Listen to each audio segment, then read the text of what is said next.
Blessing, and we are here to make sure that we are taking those Monday blues out the window. You know, we're ready to start a good week. We are ready to do this. We are going to be having an amazing show lined up for you. You do not want to miss a thing, okay? But of course, we start kama kawaida. Today is the 4th Monday of the month of February. We are done. This Feb has been longer than all the Januaries put together. So we are done with the month of February. We are moving on. So today we are closing in style, okay? This also means that this is the 9th Monday of the year, that is 2023, which means that we have exactly about 43 more Mondays to go. So 9 down, 43 to go, right? And we are going to be doing this every other Monday. I mean, if we have not proven ourselves by now, you are either new ama unahitaji some coffee. Uamke kidogo, uchangamke kidogo, ukumbuke that this is Art and Culture Monday, and we are here to start your week in style. Now, we have a lot lined up for you in the course of the show. Of course, tunaanza from the top, a topic of conversation, then we will go to our news updates, then we will go to our traffic updates,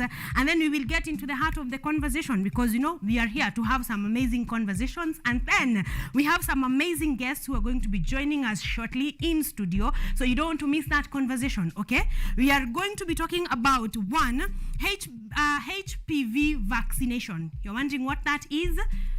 Stick around, okay? Stick around. You're going to be having that conversation. And then, of course, we have our live act of the day, because hatuwezi toka hapa kama hatujasikia mziki. Hatuwezi toka hapa if you've not had some fun. Otherwise, it will not be Art and Culture Monday. And just a snippet, our topic of conversation today is going to be all matters culture. So sit back. I'm going to be asking you a number of questions. You're going to be learning a number of facts probably you have never heard of, but we are ready. Our lines are open at KUTV Kenya and at CARREN Blessing. Our WhatsApp and SMS line is also ready at 0739110544. So text in. Kimbia pale Facebook, give us your feedback. Kimbia pale YouTube, give us your feedback, and we're going to be getting to that in just a bit. But right about now, coming up is the traffic updates.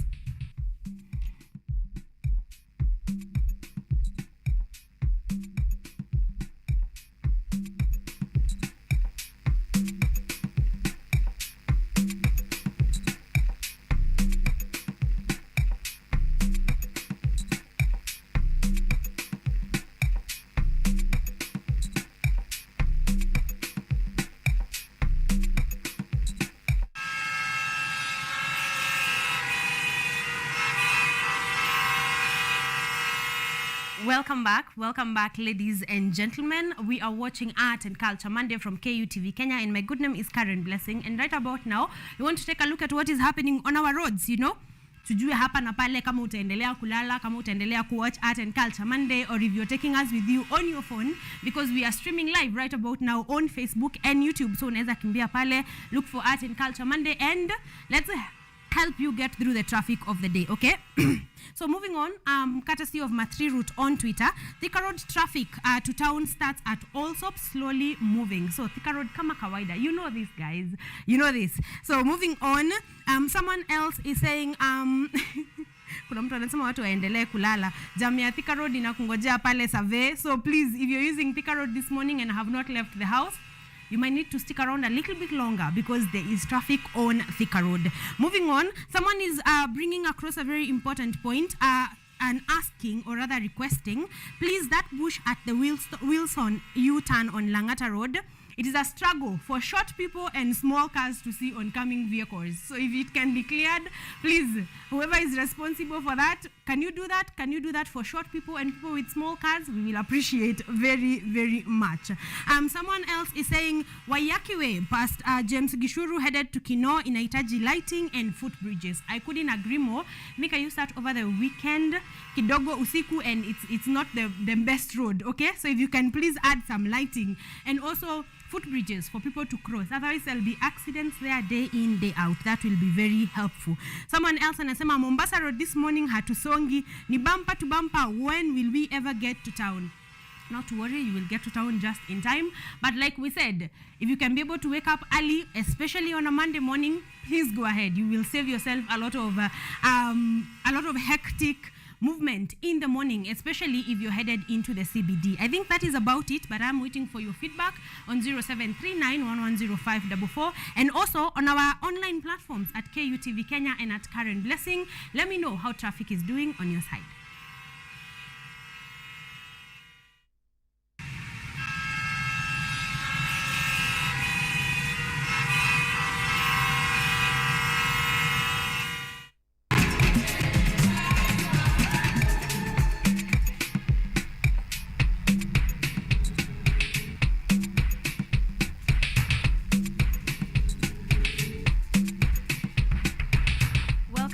Welcome back, ladies and gentlemen. We are setting pace for Art and Culture Monday. So if you're just joining us, sit back, relax, enjoy. You're going to have a fun time. I promise you, after we are done setting the pace, knowing how the roads are doing, getting to a conversation of the day, you are going to be having an amazing time right here on Art and Culture Monday. So today, we are going to be having a conversation on our culture because this is Art and Culture Monday. So unajua siku moja moja ni vizuri kujiuliza, how well do I know this country? How well do we know our tribes? How well do we know the communities around us? And today we are going to be talking about the smallest tribe in Kenya. I'm going to give you time to kimbia pale, of course, Google, go and research, talk to me, who are they, how many are they, where are they located, what are some of their unique cultures, and that is what we are going to be sharing throughout the links of the show. But I want to know how well you know the tribes of our country. Of course, tuko mingi. I think we are about 50 plus tribes as of now as we stand.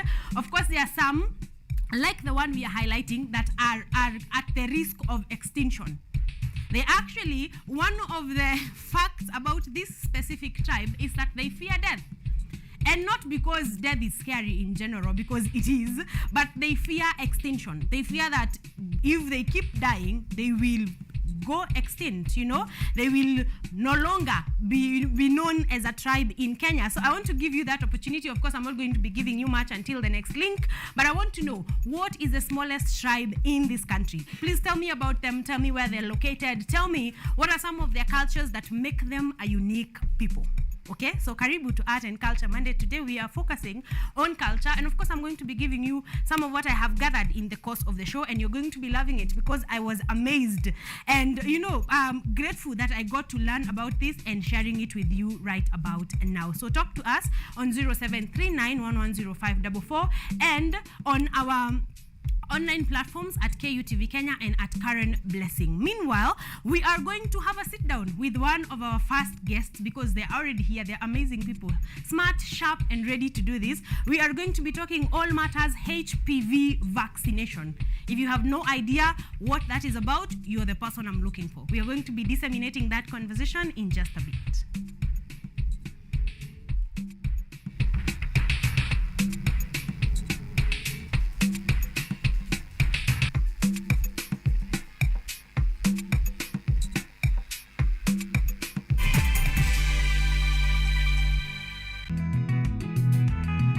Kurunzi ya kilimo kuimarisha afya na uchumi endelevu katika jamii ni msingi mkubwa wa kipindi Boresha Kilimo.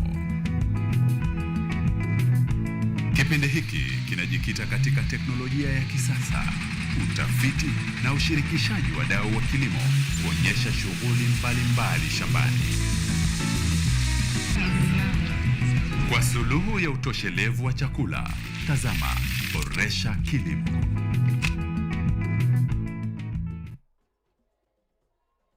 Hapo kamatia nyama kwani nipe bia da maisha ni haya mwanaume ali da sielewi yani hata neno moja, yani tunasikia maboko likolo yani ukiniangalia tu huyu mwamba huyu anafiti sehemu fulani wewe wewe inakaa. Without your love, I can't move on. Yo, that's our boy Rhino the Don. Keep watching and listening to KUTV.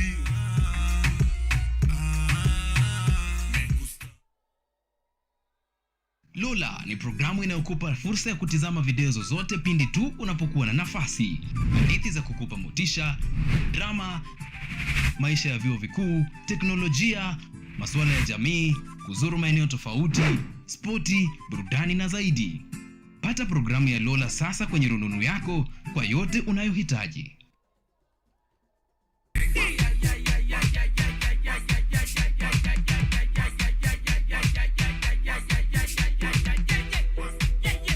What is this magic? I need that magic. Somebody call 911.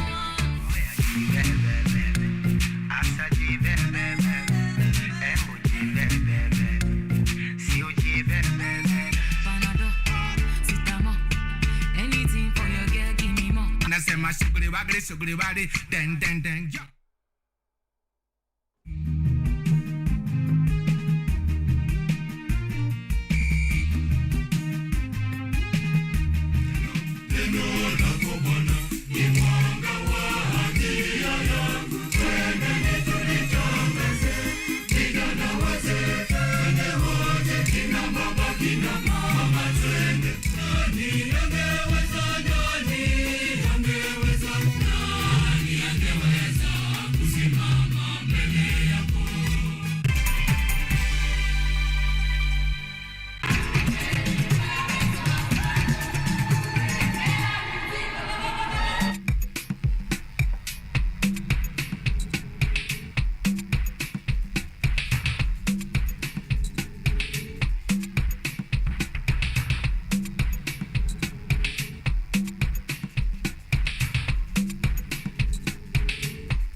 Welcome back, ladies and gentlemen. If you see us seated, it means we are ready to have a conversation. But before we do that, we are talking about how well you know the tribes in this country, because this is Art and Culture Monday. So today we are focusing on culture.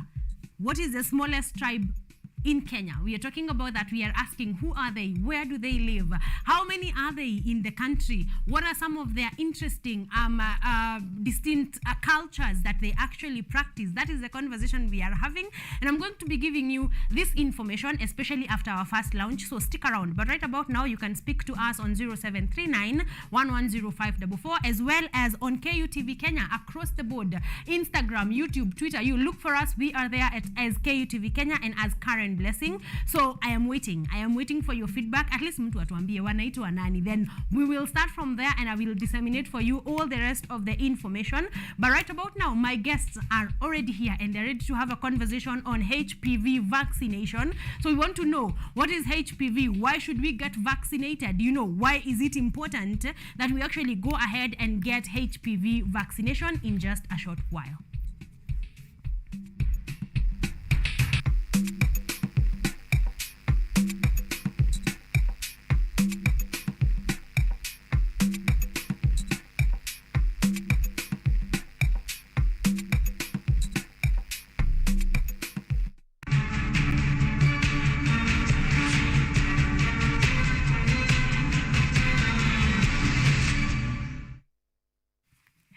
Welcome back. As promised, we are here with our very first guest and they are ready. They are excited. I have a lady and a gentleman with me. I just need them to say hi and we dive right into this HPV vaccination conversation. Good morning, guys. Good morning. How are you guys doing? Do we say ladies first? Ama, because all of you are in black. Now I don't know. You didn't give me a memo. Tukwapa looking off. You look great too. Yeah, thank you. Thank you very much. So do we say, let's start with the gentleman. At least I break your monotony. We've been hearing ladies speak all the time. So let's hear what he has to say. Yes. Okay, thank you very much, Karen, for this opportunity. Yes. My name is Andrew Onyango. I'm a student here at Kenyatta University. I'm taking Bachelor's of Education, English and Literature is my area of major. And I'm also a peer counselor here in university. I serve a project called Kenyatta University Family Welfare and Counseling Project, which is purely run by the university. I'm also serving as the secretary, the current secretary. Yeah, apart from that, recently I also joined a team of community health volunteers here around Nairobi. And I think that is the purpose why we are here. Yes. Yeah, we've been doing some sensitization on HPV, so which is the main reason why we are here. Exactly. Yeah, so thank you very much. And welcome to Art and Culture Monday. We are going to be having that conversation at length. Salimi. Thank you, Karen. My name is Grace. Yes. I'm a peer counselor at Kenyatta University, and I work with the same project as Andrew, Yes. Kenyatta University Family Welfare and Counseling Project, and I'm also a community health volunteer. I'm in my 4th year at Kenyatta University. I take Bachelor of Arts Counseling Psychology. Yeah.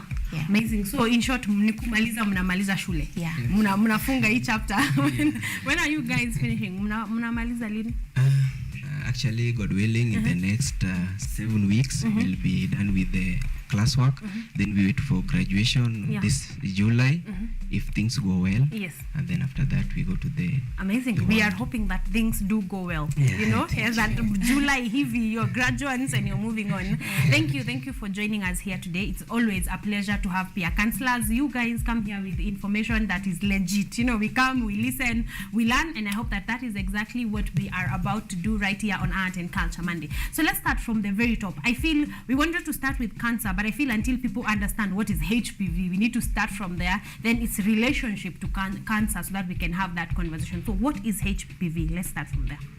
Okay, HPV. Yes. It's in full. It's human papilloma virus. Yeah, so it's a virus, and it has so many variants. Yeah, and all human beings at some point in their lives, they come into contact with the HPV virus, but our bodies are able to fight it. But there are variants that when they take long in the body, they develop into cancer. So like type 16 and 18, over time they develop into cervical cancer, and then type 6 and 11 develop into genital warts. Yes. Yeah. Wow, amazing. So in short, any at one point in someone's life, they have to come into contact with HPV. But whatever it mutates to is what we are here to talk about. Yeah. Because you may wonder, if our bodies are able to fight it, then why do we need vaccination? So that means there are different variants. It could evolve into something. Am I speaking the right scientific terms? Yes. I hope so. It could evolve into something, and because of that, the fact that it can mutate into 16 or 18 that could end up causing cancer is why we are here to have that conversation. So let's go. Let's start with from the pull up kidogo. What is cancer? Let's start from there, because I feel we have a lot of stigma around it. We don't even get to the definition. As soon as we hear cancer, we are like, ooh, yes. Yeah, that is true. Yeah. Actually, cancer simply defined can be defined as the abnormal growth of unwanted cells in the body. Yeah, so these are cells that develop, they grow in the body, and the body does not require them anymore.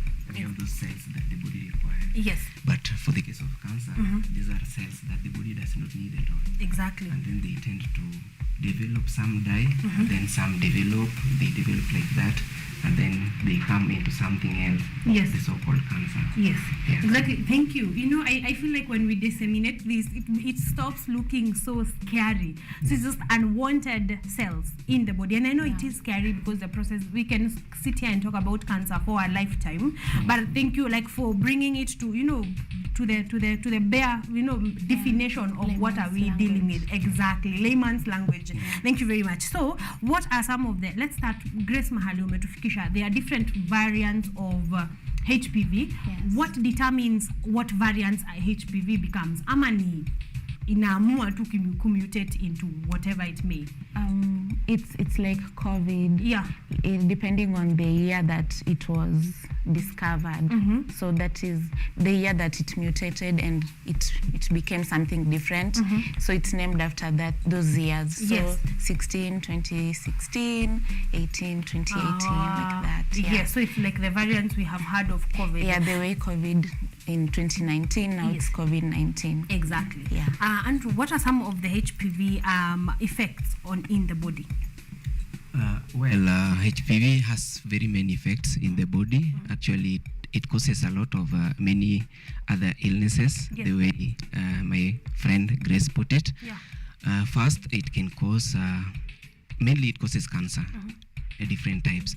So it can cause cervical cancer, it can cause penile cancer, it can cause throat and cancer of esophagus, and then it can also cause genital warts, where we have the variants 11 and 6 causing genital warts. Yeah, so actually it has a lot of effects in the body depending on the variant that one contacts. That one contacted. Yeah. Okay, then let's start from here. How can you contact HPV? Like, what is the mode of transmission for HPV? HPV is an STI. So mainly it's contacted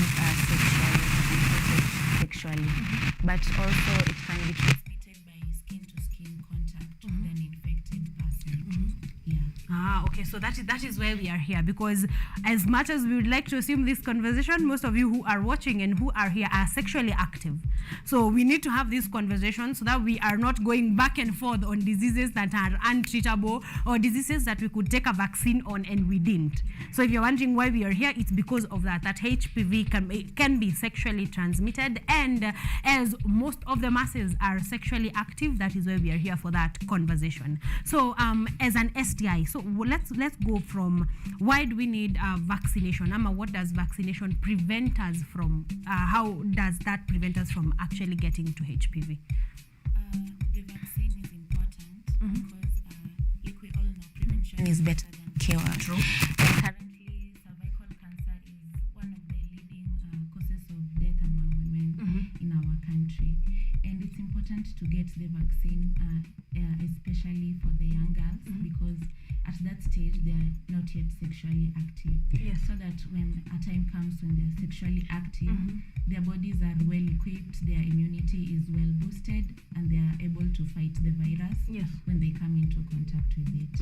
Yeah. So the best time to get vaccination is actually before one is sexually active. Yeah.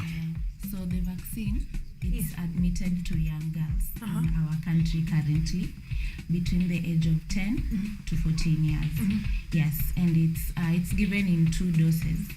So the first dose during that period, 10 to 14 years, and then 6 months later after the first dose, the young girl is supposed to come back for the second dose. Yes. And if she had the first dose at 14, then 6 months later she's already 15, she can still come back for the second dose. Yeah, so they're given in that period because they're not yet sexually active at that stage. Yes. All right. So before a girl is sexually active, I'm repeating this because I need us people to take this information and actually take it home and put it to practice. Because if we are not, these conversations are helping nobody if we don't go put them into practice. So if you have a girl between the age of 10 to 14 years, and of course we are assuming that they are not sexually active, and they shouldn't be according to our laws of the land, they shouldn't be. So you can take them for vaccination, for the first vaccination, and then give them 6 months, then go for the second vaccination. Okay, so what are the signs and symptoms of HPV? Unajuaje you have this thing? Yeah, actually, before we go to the signs, there's an addition to make on top of what Grace has said. Yes. Actually, there are some people with chronic illnesses. At this, when we come across this victim or patient, we'll administer 3 doses. Yeah, we'll give the first dose within that age bracket of 10 to 14 years, and then the second dose after 6 months, and then the third dose also after 6 months. So this is because, you know, those chronic illnesses such as HIV/AIDS, they weaken the immunity of the body. So when we give the 3 doses, the body is strong enough to fight back the virus when it comes into contact with it. But when we only give 2, it may not work well. Yeah, for those with chronic illnesses, actually, we advocate you go or you take your child for 3 doses of human papillomavirus. Yes. Yeah. Okay, so people with chronic illnesses might also be needed to be extra careful, a bit more careful about this HPV virus and go for vaccination way in advance. Okay, so what are we were talking about symptoms before we finished off on what Grace was doing. What are some of the signs and symptoms? Yeah, actually, HPV is a very tricky virus. It may hide in the body without showing any symptom. Yeah, especially depending on the variant. Actually, under HPV, the variant really matters a lot. Remember, we said, actually, there are more than 10 variants of HPV. Yes. So, when depending on the variant one contacts, it will show some signs.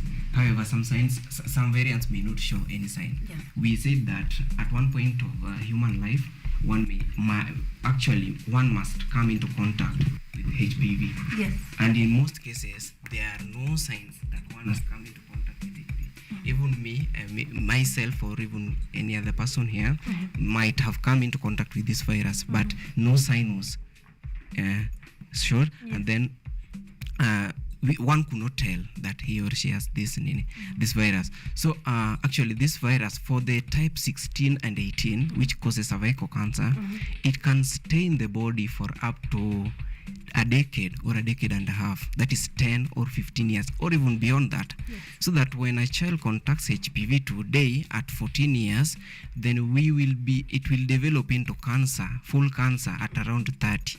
Age 30 or even 35. Yes. Yeah, so it hides in the body, so no one can know.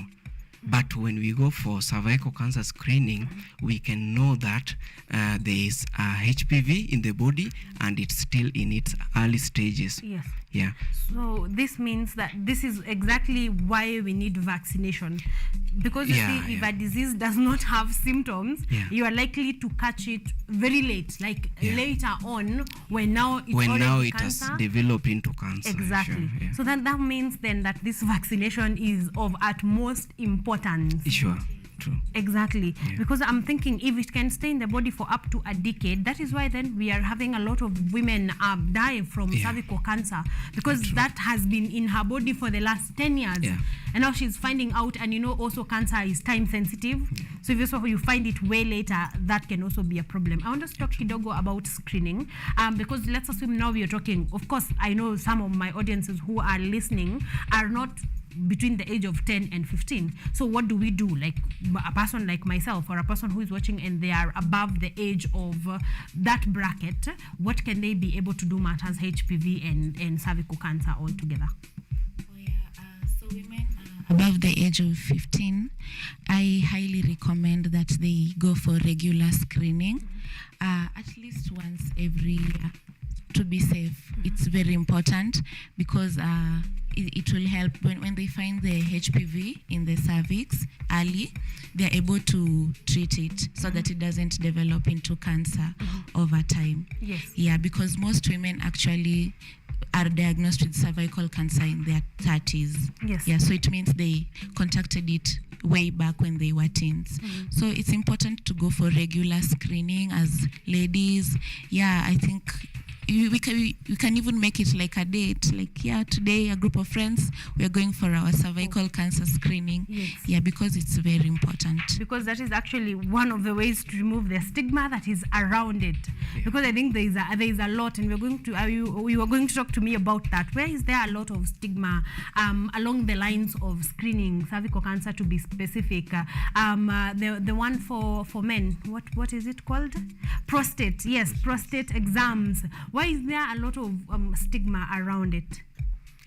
Yeah, actually, what I know is that most men do not like going for those services because they mainly do not fall victims of this. Yeah, actually, if you check from the data from MOH, Ministry of Health, you'll notice that cervical cancer is more dangerous as compared to penile or prostate cancer. Yeah. So most men do not want to go for these services of screening or examination because they believe that they cannot contact the virus or the disease as indicated by the data. Yeah, so that is mainly the reason why most men do not want, but it's good. Any man at home or anywhere, you should also go for these examinations, for this screening, so that at least you be sure that you do not have this virus in your body. Because in most instances, these cancers, any type, can be treated when it's detected at early ages. Yeah, so when even this HPV, the one causing any type of cancer, when we come to know it early enough, it can be treated by the medics. But when it transforms into the cancer itself, it becomes a bit tricky because now the cells have already grown and multiplied and colonized the whole region. Yes. Yeah. So, which in most cases leads to maybe surgery or some serious medical processes, which could have been evaded earlier on. Exactly. Yeah. I'm hearing an opinion, and I like the fact that ladies, you hear Grace saying we can even go for dates. Like we know our way around these things, and we can go as 10 ladies. We are going for cervical cancer screening. Yeah. But Andrew, could it be that men are not going for this screening because of the way that it is done? Actually, for men, they have this, actually the way I said earlier, we have this belief that we cannot contact these diseases. Yeah, we believe that it's for the ladies. Yeah, even in the news today you hear cervical cancer, tomorrow cervical cancer, and we don't have this cervix. So we are aware that we cannot contact it. Yes, you think that it's a lady's disease. It's a lady's disease, Okay, which is not the case. Can we stand there and say that it is not? It is not. Exactly. That Yeah. HPV, you can contract HPV whether you are a girl or you're a boy, a man or a woman. Sure. Let's start from there. Yeah. Yes. So there on the process of the how, is there anything that can be improved whatsoever? Because let's start from there. Men already have an issue with going to the doctor. Tuanzie tu hapo. Even kwenda kudungwa sindano is a problem. So how do we move from that to prostate exam? How do we, is there any ways of improving how this is done? the best way to do it is through sensitization. Yeah, we sensitize our men, enlighten them on the importance of going for these screenings, and I'm sure we'll get some changes, improvement. I mean, yeah, because the way the society has placed man, boy child, tumewekwa in a way that we need to persevere even when tunaumia. Unapata in most cases mwanaume anajikaza kimwanaume such that akienda hospitali imefika huko mbali, it cannot be treated anymore, you know. Yeah, so we tend to keep our problems with us, and this is even with the mental health. We don't want to share out. This one is just across men. Kuna ile tabia tuko nayo, we want to keep it to ourselves. Yeah, and this one is really killing us. So we need to come out when these services are being rendered. We need to go for them, and even for this penile examination, prostate cancer screening, etc. Even breast cancer. You know, there are some men who are outside there. They don't know that breast cancer can also affect them. They just believe that breast cancer is for the ladies, which is not the case. We should go for these services actually. Yes, and we are here. I think we are playing part in sensitizing people, in telling you the reality of these matters. Because I think, okay, a prostate exam is not exactly the most comfortable way, but so is cancer. Yeah, absolutely. If you do actually, if it actually the HPV mutates into cancer, you will be in the same position anyway. And like we said, we are here because prevention is better than cure. So here, it's really, it's not a choice between good and bad. It's really two evils, but there's one that is easier than the other. So I hope that you guys are picking these lessons. So take me through the remedy from vaccination of younger kids to older people. What is the remedy for HPV? Chris. Another thing would be having a healthy sexual, should I call it lifestyle? Yeah, I mean, we should try and use protection for those who are having multiple partners. And yeah, because it's transmitted sexually. So if you're sexually irresponsible, you stand at a higher risk of contacting the virus. Contracting HPV. Yes, I think that is very important before Andrew adds anything. Like anything, even lifestyle. Before we say go to the gym, before we say go for a surgery, we start with a healthy lifestyle. So I think we should bring this as a norm to our sexual life. Of course, number one is avoid multiple partners. If you can't, go to the next stage, use protection. If you just take care of your sexual health as a person. Andrew, you had something to add? Yeah, as Grace said earlier, that HPV is an STI. True. Unfortunately, at one point, sex may not cause it. It may not be transmitted via sexual intercourse. Yeah, because she said that coming into skin contact with an infected person can lead to this virus, you know. Yeah, you know, even without having sexual intercourse with anybody, but you come some skin contact can lead to this vaccine. And so we cannot assure you that when you use contraceptives such as condoms, protection such as condoms, you will not get this HPV. Yeah, when you during the foreplay process, you know it, you may end up getting this vaccine if you are having it with an infected person, you know. This virus. Yeah, so we may not assure you that when you use protection, you will not get HPV. However, there's this female condom, which famously known as FC2. It has more protective importance than the male condom. So I would advise people to adopt to it.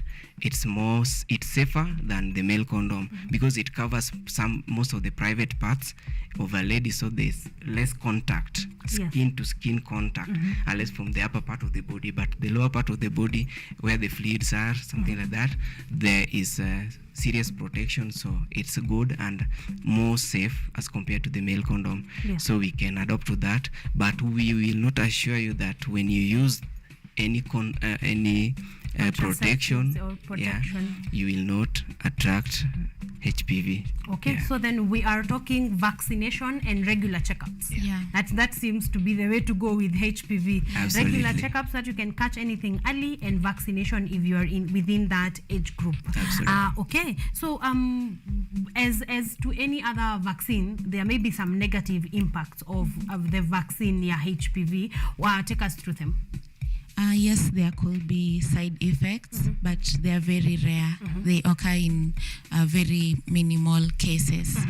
But some of them could be nausea, a slight headache, fever, or just feeling tired. But they're all manageable. Yes. They'll just like persist for a while, and then they'll go away. So there's nothing really major that could Yeah. stop someone from getting the vaccine, HPV. It's nothing. It cannot cause any serious harm Yes. to anyone, to the body. Okay, Yeah. so I know we have said the vaccination bracket is 10 to around 14, 15, but could I get vaccinated? Could anyone above that age get vaccinated? Ama there is no point of that? Yes, anyone can, but because our country it's a developing country, we are not yet at that stage where the vaccine can be given to everyone. That's why it's limited to the girls between 10 to 14. But even boys can get it, even older women can get it in the developed countries. Yes. Yeah, and I think private facilities can also offer it, but at a fee. In government facilities, it's free of charge. Yes. So you can be able to go. So it's free of charge in government Yeah, facilities. in government so you have facilities, it's free. you do not have an excuse of how expensive it is. You can go ahead and get that vaccine. Yes. So I'm imagining kids who are between 10 and 14, of course, need their parents' consent. So I want you guys to talk to parents, advising them to get their kids to get vaccinated with HPV vaccination, because we are talking about children, the consent is really on the parent. So the kid might know, they might hear, but I want you guys to talk to parents at home, sensitize a parent directly to take their kid for these vaccinations. Before we do the vaccination itself, we do it in steps. Number one, we go and sensitize them on the importance of this vaccine and on the date when we'll return to give the to do the vaccination. So during this sensitization period, we give them some forms. We call them consent forms. So these forms, these kids, young girls, take them to their parents. They have a place to sign. I, Mary Gadoni, for example, I swear that blah blah blah, and then they sign. So that one gives us a go ahead to administer the vaccine to this child. Yeah. So and then the next time we go there, we do the vaccination itself, where we have no problem because we are sure that the parent has already agreed. Yeah. The only instance where we don't need the consent or it may not be necessary is when the child is coming for the second dose, and actually that one means that the parent had already consented for the first dose. Yeah, so they are coming for the second dose. We don't need that consent. We just go ahead and administer the vaccine. Yeah, so those parents who are at home, kindly, when your child comes to you with this form, just sign. Go through the form first and then you sign, so that you know what you are signing for, so that kesho after the vaccination usikuje eti mtoto amefanya sijui nini, because the government is aware that there are no serious health negative effects of this vaccine. Yeah, so maybe if there is any other thing, it can be taken care of. But when you have you come into contact with this form, just sign. As long as you are aware that your daughter is above or within that age bracket, please just sign, so that we administer this vaccine to them.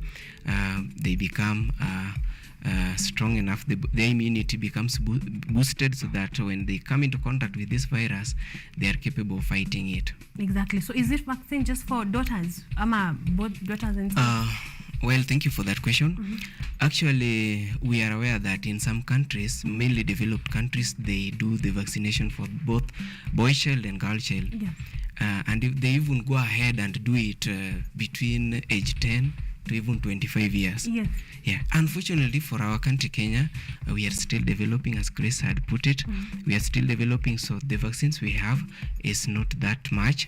So the government did some random test and sample out the group that is at higher risk, or the one that when vaccinated can be more beneficial and help curb this menace of this HPV.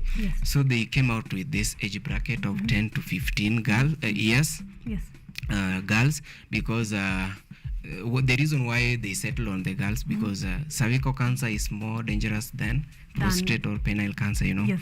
Yeah. So that is the reason why they came up with this age bracket or with the gender for the girl child.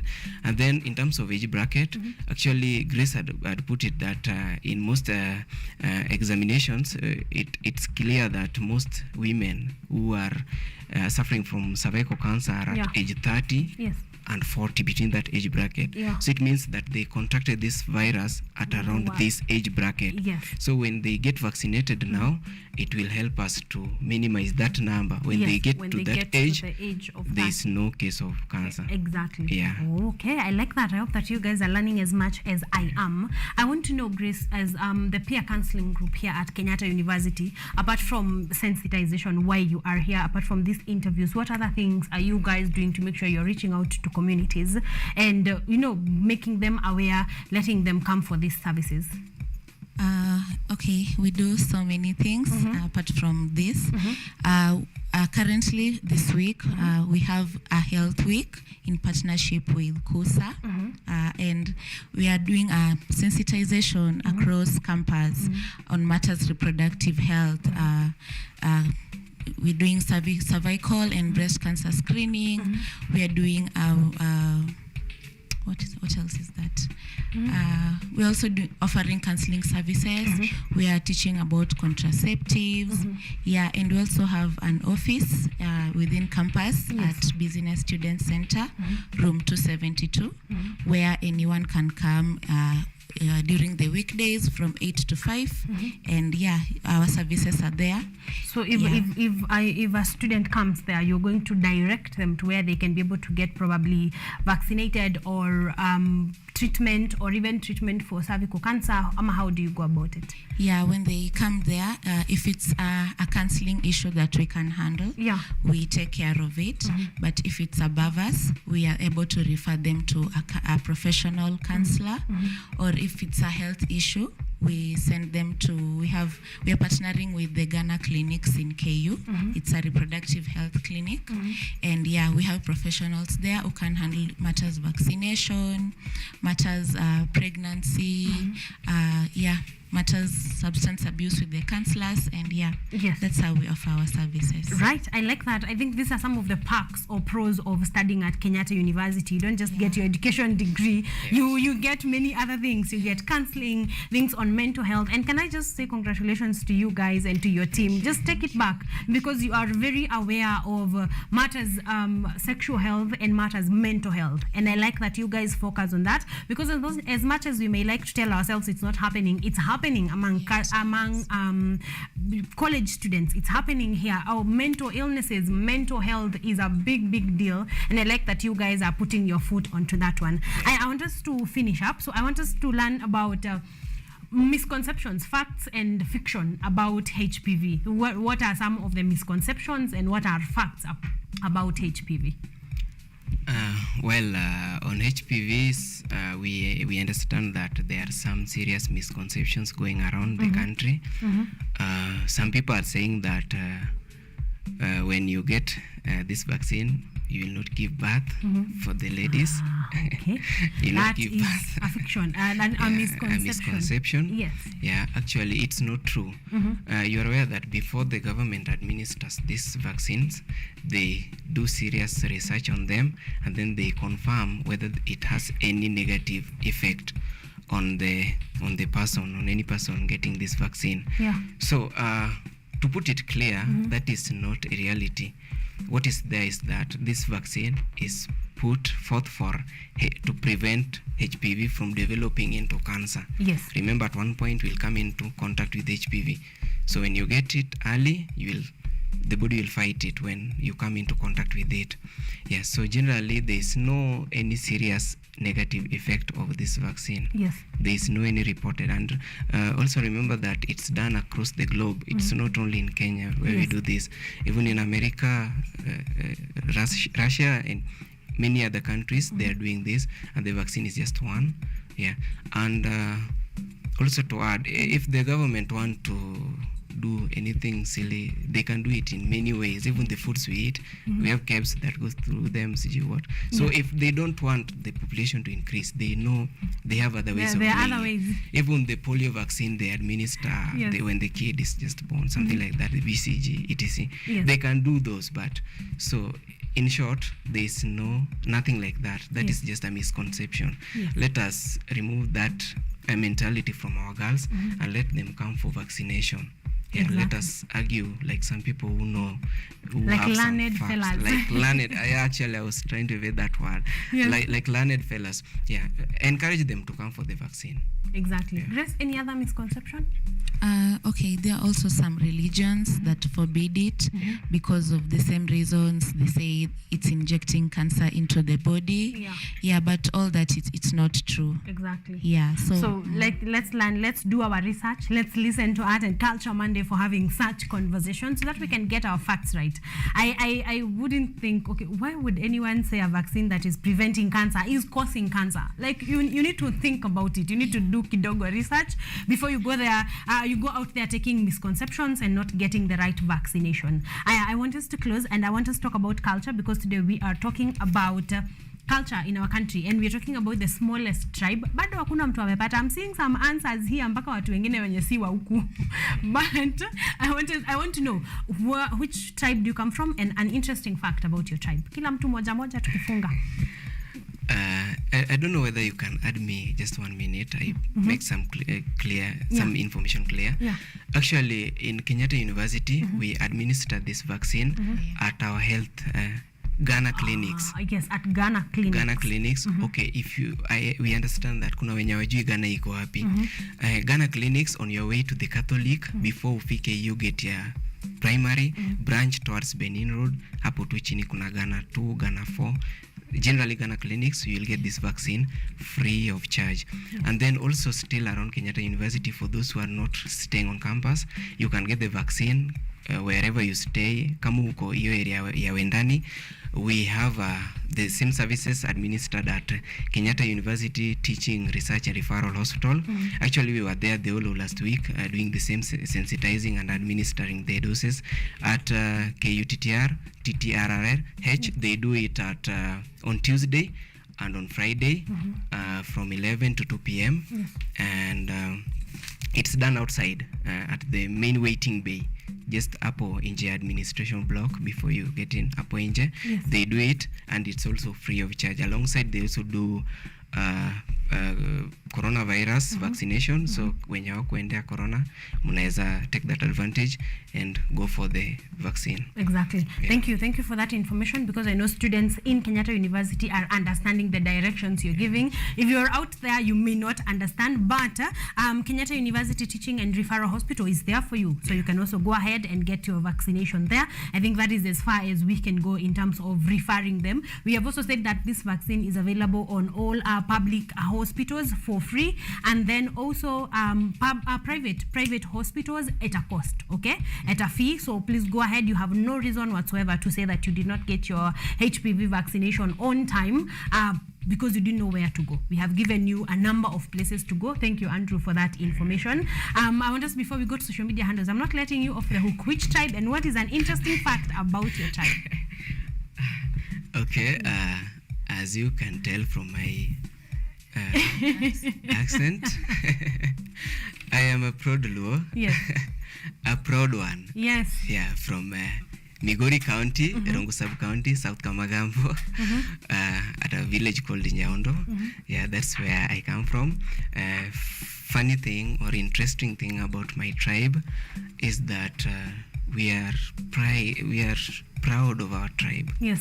We are very proud, and actually even around the campus or anywhere else, even you go outside the country, we'll always walk with our head held high. You're a proud bunch. We are proud of our tribe. Thank you very much. Oh, okay. I'm also a proud Luo. Yes. From Kisumu County, a place called Dawasi. And I think an interesting fact about Luos, our initiation process back in the day was removal of the 6 lower teeth. Yes. And I think that was very brave. Yeah, that had to be brave. I mean, all of you guys who are watching have been through this. Kung'oa meno moja, moja, and it's already falling off, but it's still a problem. Now these are 6 healthy. Yeah, Healthy. I think that was brave. Yeah, that was that was brave. really brave. To finish off, we want to finish off with social media handles. We have already said where guys can find you at Kenyatta University physically, but where can they find you online? The peer counseling group, where can you be found online? Okay, all our social media handles, it's Peer Counselors KU on Facebook and on Instagram and Twitter as well. Yeah. Peer counseling group. Peer Counselors KU. Yes, Peer Counselors KU. yeah. And across the board, Instagram, Facebook, Twitter, you can go there and find that, okay? We are moving on to some feedback before we close. Gikiri Ed is saying, tuned in to the biggest breakfast show on the airwaves, Arts and Culture Monday. Thank you very much. Maite Jones anasema the Nubians au Nubians hata ni wa huku. Jones. So, but are they? No, the Nubians are not the smallest community, but they are pretty close. They are not very many. I can tell you that for a fact, but let's keep trying. Which is the smallest tribe in Kenya? Okay, that is our question of the day. Neritu Njoroge is saying, very informative discussion. Every single person should be exposed to such healthy talks. Kudos, Art and Culture Monday. Thank you very much. And of course, kudos extends to Peer Counseling Kenyatta University. You guys are doing amazing. You have given us a good run. Thank you very much. Thank you for being here. It's always our pleasure.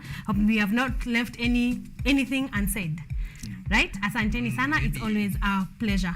Andrew, are you thinking of something? Yeah, I'm thinking of something also. Yes. Apart from this counseling within the campus, we also extend our services outside the campus to high schools around, and even children homes. Yes. We also do that. So if there's any school that is willing to have us talk to their students, we also do it in primary school. So hakuna haja kuogopa sijui nini. Yeah, if you are willing to have us on board in your school, we talk to your learners, you can contact us via the social media handles, or you can directly reach us. My phone number is 0726 136566.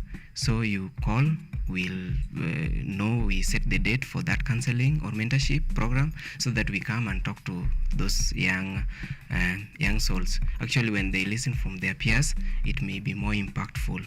Yes, we believe that. Yes. Yeah, so that is also part of what we do within the campus and even outside. Exactly. Yeah, thank you. Oh, thank you so much for extending that line. You can play back, of course, because we are streaming live on Facebook and on YouTube, and you will get back there, get the number and call, and they are ready to be with you if you're ready to have them, and you can have these conversations. The earlier the better. Okay, you want to go on for a break, but we have a star. Edna Nerea anasema, very impressive. Hello, Art and Culture Monday. Thank you very much.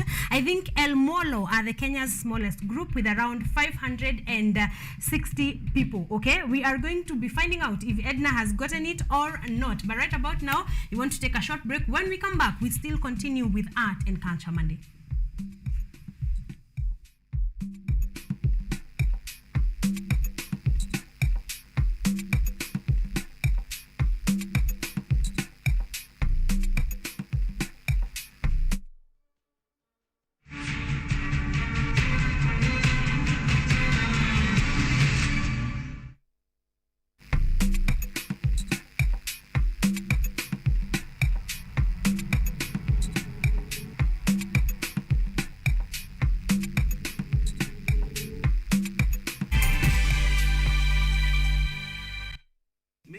From those remote areas, even if they are above that 8 years or 12 years or even around 14 years, you'll find that their appreciating of issues is really low compared to a child in Nairobi.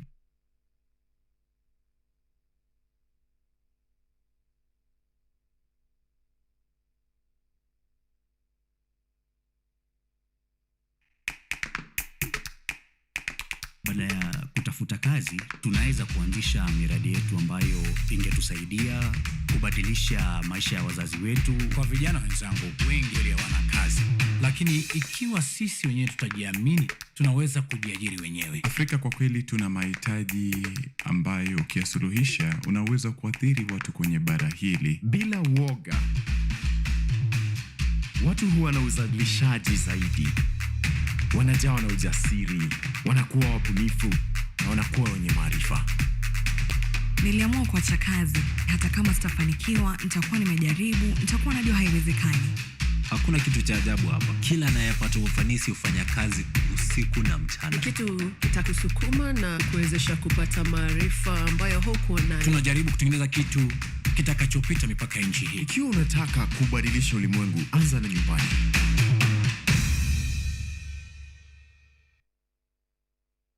Welcome to Children's Corner. Welcome to Children's Corner. Children's Corner.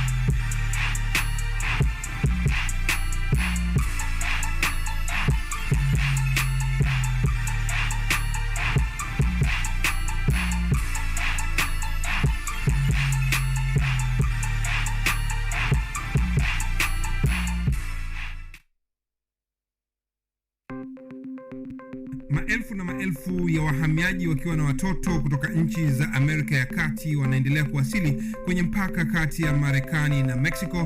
But folks, I'm going. Thank you very, very much. I appreciate it. Thank you. Ni habari kutoka pembe zote duniani. Pepo pasi kukufuku. Pepo pa ni idea. Sazidi ananyonya, hanyonyi vizuri, anakuwa hayuko comfortable. Jeshi la Jamhuri ya Kidemokrasia ya Kongo linapambana na waasi wa ADF. Kwa sasa wanatoa wito kwa mashirika, makampuni na vile vituo vya uchukuzi. Mambo mengi yatakwenda kama yalivyopangwa. Hapa ni kuna mmoja wa viongozi wa chama cha wavuvi katika eneo hili. Zaidi tunajaribu kuwapa chanjo ili ina boost ama inanyanyua kinga ya mwili, ndio inaenda kupelekea kupambana na virusi. Ni duniani leo, Jumatatu mpaka Ijumaa, moja kwa moja kutoka VOA Swahili, Washington DC.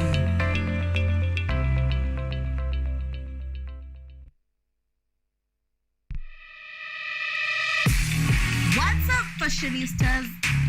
Looking for a show that brings you the latest in the world of fashion, glamour, creativity, and style?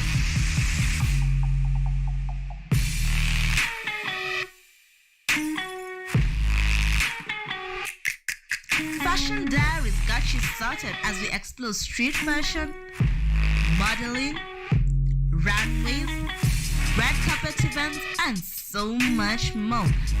Catch me, Ashley and Sachi, as we unlock the greatest fashion events. Keep it locked.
Welcome back, ladies and gentlemen. We are at 28 minutes past 8 a.m., which means we are halfway there. We have 1.5 hours to go, and it's packed. So relax, sit down, relax, and enjoy an amazing show. We want to talk about the conversation that we just had on HPV vaccination, and we talked about why we need to be vaccinated. This is because of prevention of HPV mutating into cervical cancer or penile cancer or prostate prostate cancer. This is where we are going for vaccination, okay? And then this vaccination, of course, is for girls aged 10 to 15 years. So if please you're a parent, you can take your kid to go and get vaccinated. We have said you can go to Kenyatta University Teaching and Referral Hospital. It's been done there for free, as well as many public hospitals. You can get this vaccination for free, or if you have a few coins to spare, you can go to a private hospital and get your girl child vaccinated. There are 2 vaccines, one vaccine and then the other one after. The second dose is after 6 months, and you can go ahead and do just that. If you're a student at Kenyatta University, the peer counseling group right now wako nje ya amphitheater, so you can go there, get that information, get vaccinated, and get over with it. All right, go ahead and do exactly that. We have said among the misconceptions of HPV vaccination is that 1, it will cause cancer. We are doing this because to prevent cancer. So my misconception about it causing cancer is not true, as well as causing infertility. The HPV vaccination does not cause infertility. In actually, the negative impacts are very, very mild and manageable, like nausea, tiredness. These are all manageable things, and they'll be just for a few hours, and then you will be good to go. All right, so let's go ahead and do exactly that. We are moving on our topic of the day. We are talking about the smallest tribe in the country, and we have a winner. We have a winner because Edna Nerea has said, very impressive. Hello, Art and Culture Monday. I think El Molo are the Kenya's smallest group with around 560 people. Yes, the El Molo tribe is the smallest group in Kenya, and as of this year, beginning of 2023, they had a population of about 560 people, guys. Do you know how many Kikuyus are in this country? How many Luos? Like my previous interviewees, we are in millions. We are in millions. These guys are not even 1,000 yet.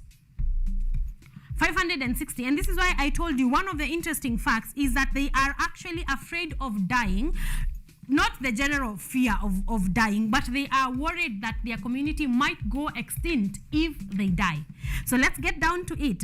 The El Molo people, also known as Gurapau, people of the lake, according to the author, are Cushitic, the smallest and near extinct ethnic group found in Kenya, with a population of about 560 people and decreasing. Yeah, that is the hard fact. 560 and decreasing.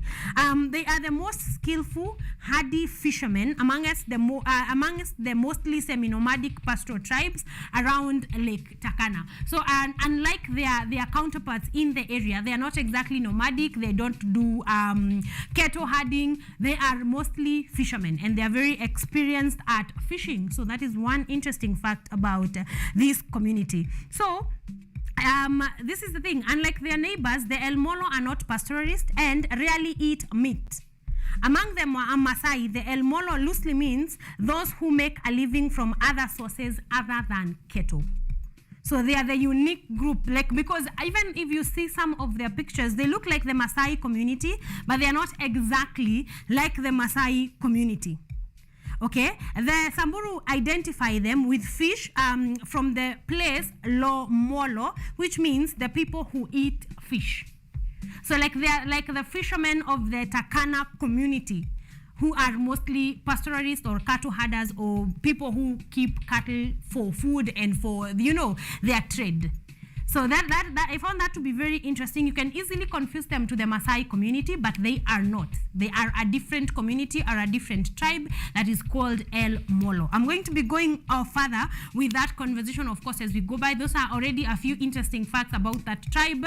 And you never know, you're learning a thing or two right here on Art and Culture Monday. But right now, we want to know a bit of what is happening in the country. So we're jumping to our news updates.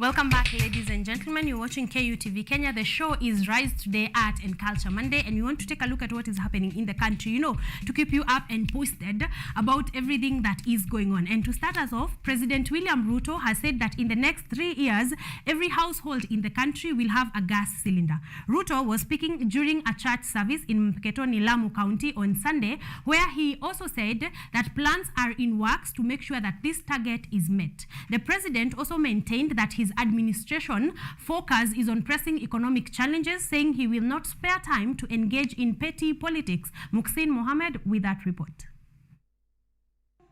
Speaking during a Thanksgiving service in Mpeketoni, Lamu County on Sunday, President William Ruto said that his government is focused on fulfilling his campaign promises and that all Kenyans will benefit from his development agenda. He also urged Kenyans to live in harmony and that nobody will be discriminated. Mwendelee kukaa kwa pamoja, muungane kama wa Kenya. Mimi nitahakikisha ya kwamba hakuna mtu atabaguliwa. Mimi nitahakikisha ya kwamba hakuna constituency itabaguliwa. Captain Rueda, usikuwe na wasiwasi ya kwamba pengine wale walipiga kura namna hii, sijui walipiga kura namna gani. The head of state also said that in the next 3 years, every household in the country will have a gas cylinder. He added that plans are underway to make sure that the target is met and that he will make sure practices such as logging to get charcoal to cook are put to stop. Wakenya wote wanalipa ushuru na mimi nitahakikisha kwamba tunashughulikia Wakenya wote bila ya ubaguzi. On the other hand, Deputy President Rigathi Gachagua has asked Azimio leader Raila Odinga to treat the former President Uhuru Kenyatta with respect. Gachagua accused Raila of downgrading the former president by engaging him in public rallies. Huyu mzee ya maandamano alichanganya rais wetu Uhuru Kenyatta. Akamkoroga, akachukua milioni 200 akaweka kwa BBI, ikapotea. Ilipotea, haikupotea. Akamchanganya, akapanga Kenya, pesa ya Kenya 900 billion wakaweka kwa project ya Azimio, kuhonga watu, kuhonga machifu, ikapotea. Sasa akisema uchumi ni mbaya, mwenye kuharibu uchumi ni nani? As the rivalry between the Azimio la Umoja and Kenya Kwanza continues, Raila has vowed not to give up on his mission of criticizing Ruto's government. Muksin Mohammed, KUTV. Moving on, the Azimio la Umoja leader Raila Odinga, together with other Azimio counterparts, yesterday held a People's Baraza rally in Kitale, Trans Nzoia County. The former Prime Minister, with the support of the coalition leaders, downplayed the Kenya Kwanza government, terming it as illegitimate and insensitive towards the well-being of Kenyans, and also insisted on the 10 days ultimatum given to the government to reduce the prices of basic commodities, citing that Kenyans are hungry. After a church service at the Christ is the King Catholic Church, Mitume Parish, the Azimio leaders proceeded to Kitale town where they held their 12th People's Baraza rally. Led by their leader Raila Odinga, the Azimio counterparts decried the leadership of the Kenya Kwanza government, terming it as illegitimate and dictatorial. In what he termed as the Kitale resolutions, the former Prime Minister read out their demands, which included reduction of unga, sugar, petrol, diesel, bus fare and school fees, restoration of subsidies, and directing of public resources to ease the cost of living. The Azimio leader also noted that they reject the introduction of GMOs, creation of more governmental offices including the CAS positions, discriminations of appointment in public offices, as well as picking of new IEBC commissioners by the Kenya Kwanza government. Odinga went ahead to condemn the deputy president's remarks, citing that the constitution is clear that Kenya belongs to everyone and every government should be inclusive. He further added that banning him from going to foreign countries will not back him down from his plans to fight for freedom. Umesikia wanasema tio sasa baba anaendelea kuleta fujo, asikubaliwe kuzuru kwenda katika nchi zingine ng'ambo.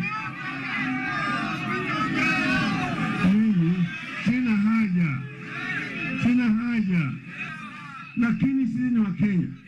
Kama tuna shida, sisi Wakenya ndio tuko na jukumu ya kutengeneza shida.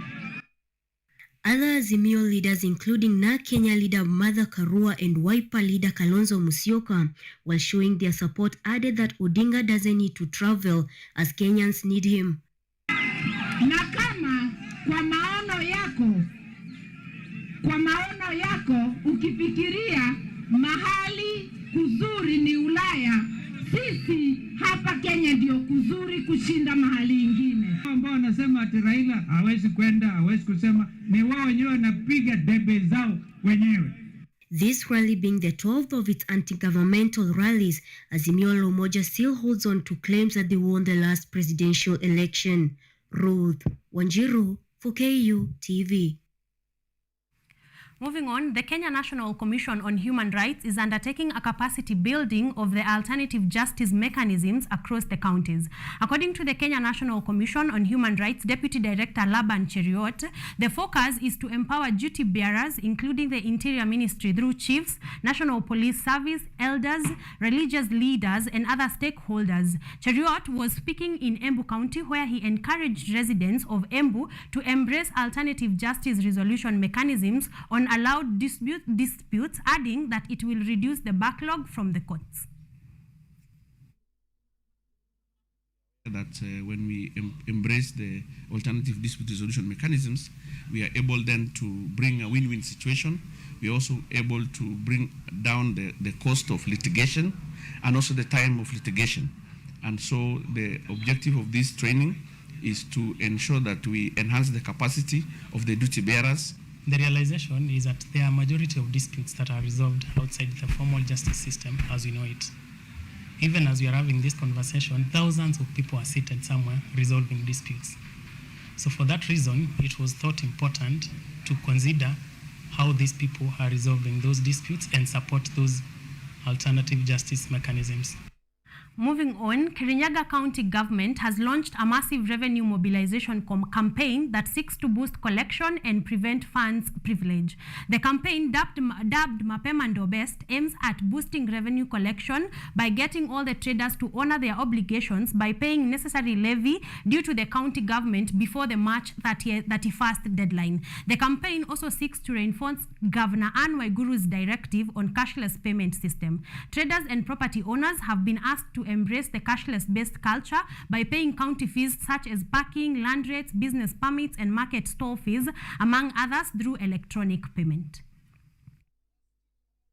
So today we have started the exercise of sensitizing our businesses that they need to pay revenue and to pay the taxes that is owed to the county government. We have realized that some businesses over 2 or 3 years, they have not paid their trade licenses. Since we started the enforcement exercise that was on 1st February, we have seen a lot of positivity in terms of incremental of the revenue we have collected, and I want to encourage all the bar owners in Kirinyaga to kindly comply.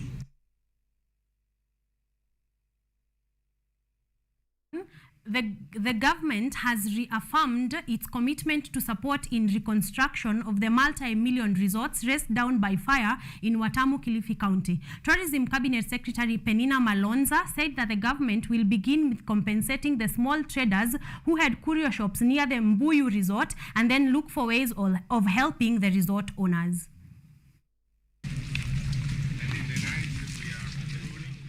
Days after the fire tragedy that razed down a multi-million resorts in Watamu, Kilifi County, the government has set out to support the traders of the resorts. Tourism Cabinet Secretary Penina Malonza in her address said that the government will hold talks with the hoteliers through the Association of Hotel Keepers and Caterers in a bid to compensate the small traders who lost their properties to the fire. Kwa hivyo kwa leo, wakati tunashirikiana na hao managers na wenye hizi hoteli kubwa, pia tutashughulikia wale wamama wako pale. Kwangu ndio nitaanza nao siku ya leo. Nihakikishe nimewakishia kitu kidogo ili waeze kuanza ujenzi wa hizo vibanda mara moja. Kilifi North Member of Parliament Owen Baya, who doubles up the deputy majority leader of the National Assembly on his part, said that Watamu entirely depend on tourism for survival and is only one with tourists, as Malindi no longer attracts tourists. Baya told the residents to safeguard the tourism sector as it was their only resource that can help in creating employment. Nufike Jacaranda na hapa Watamu na huko Blue Bay na Temple Point, si ndio? Hizi hoteli za kanda hii ndio ziko na wageni. The owner of Barracuda Resort, which had 170 guests during the tragedy, Mr. Bonsura, said that they are planning to reopen in December, though their wish was to open even before time. He also adds that they have a good insurance company, which they expect will speed up the process of compensation. Well, reopen in December, this is our wish. I wish also to reopen even before. We have good insurance at Jubilee. I think that they will do as fast as possible. I promise I have the capacity. I'm already get the drawing from my architects, and we are ready to rebuild the hotels in 100 days. Zainab Sabrina, a kiosk seller at Barracuda Beach, who is a mother of 7, said that since the tragedy, life has become difficult, since their resort was one that enabled them to get their daily bread from the tourists who are coming for holidays. Twaomba msaada tusaidiwe na sisi hapa, mali yetu yote imeenda na maji, na tukasaidia sisi Barracuda hapa, watalii. It is really a big blow for the residents and investors of the resort at Watamu, whose properties were razed down by the fire. They now hope that the government will fasten the process for compensation for them to embark on their usual activities. Muksin Muhammad, KUTV. Moving on to matters CBC, a maize milling farm has partnered with schools through Ministry of Education to participate in CBC practical lessons. The Joy Millers Unga Limited was given note to participate in home science lessons, where they provide material for cooking in schools as part of learning aid, as Eliud Mutweri reports. Joy Millers Limited, a company that is known for the production of its maize flour commonly known as Raha Premium, has partnered with the Ministry of Education in Kirinyaga County with the name of promoting cooking lessons in the new competency-based curriculum. The company toured the Dhiba Primary School in Kirinyaga County, where they joined the pupils in their practicals that involved cooking and hygiene lessons, as well as nutrition among the pupils as the country continues to embrace CBC. Hii ikiwa ni shule ya 3 tangu tuanze mpango huu. This is a partnership between Joy Millers and the education department in the county. Robert Mwaniki, a member of the Joy Millers company, stated that their partnership with the school in promoting the new curriculum is a way of giving back to a society that very much contributed to their success. So the only way we can do to it, to give it success to CBC, ni kupatina nao, ndio at least tuweze kusaidia mahali tunaweza, sababu kwa mfano kuna mambo kama ya upishi, na ikifika mambo ya upishi, kwa hivyo tunakuja kuwafunza namna ya kupika mfano ugali. Mtoto yeyote ambaye akiachwa nyumbani na mzazi anaweza kujisimamia. According to Dhiba Primary School head teacher Julius Karani, the initiative will foster an improvement to the pupils and help in their practicals, further urging other stakeholders to come on board so as to help improve the education system. The competency-based curriculum has been praised by a section of Kenyans who believe that the curriculum is empowering pupils at a young age. And as parents are forced to dig deeper into their pockets to facilitate their children in the items needed in school, a section of parents decry the high cost of CBC. Mutweri Eliud for KU TV.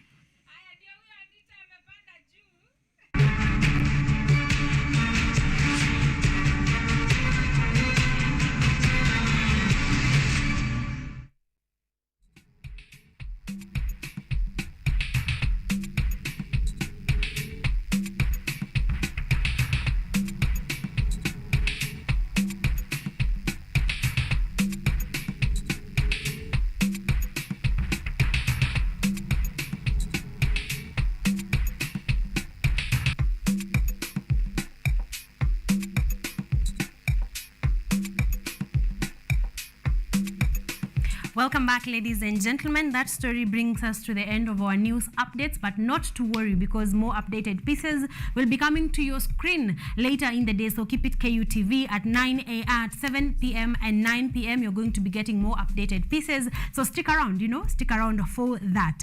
But right about now, we want to move on to an event that happened in the of last week, and this is by CAFE. CAFE is communities and artistic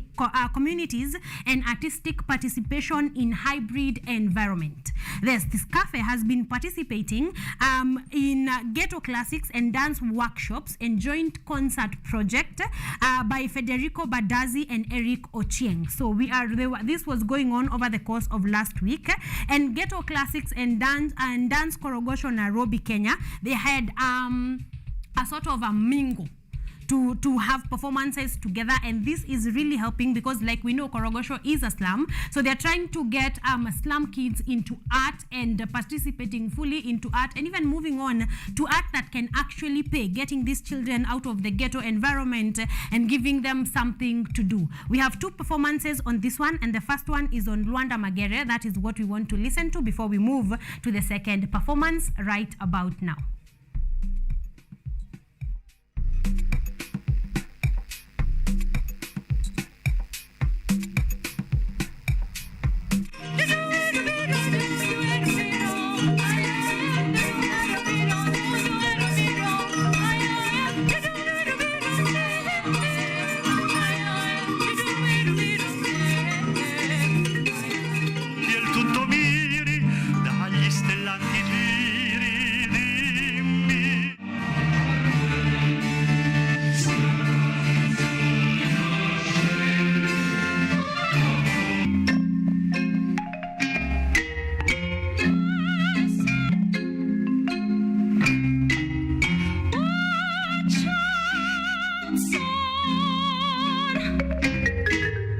Communities and artistic participation in hybrid environment is a project funded by the European Union, and this is the first secondment to Kenyatta University, and they are here for 1 month, already 2 months. But I can also not forget that we actually have members for, in present we have participants of 2 projects, because we have an ongoing project that is ending next year called TPAAE, Transcultural Perspectives of Art and Art Education. And for that particular project, we have 4 participants. I can see Professor Sylvia here from the Academy of Art in Szczecin, Poland. We also have Dr. Alicia, who might not be here with us. Alicia is right here. Then we have Dr. Emilia Lapko, Professor Sylvia and Dr. Alicia are musicians, violinists, or expert in string instruments, and Professor Sylvia is a singer, an opera singer. Then you also have, for this other project, Dr. Emilia Lapko, who's a fashion design photographer. And I cannot see Dominic. We have Dominic, who is a pianist.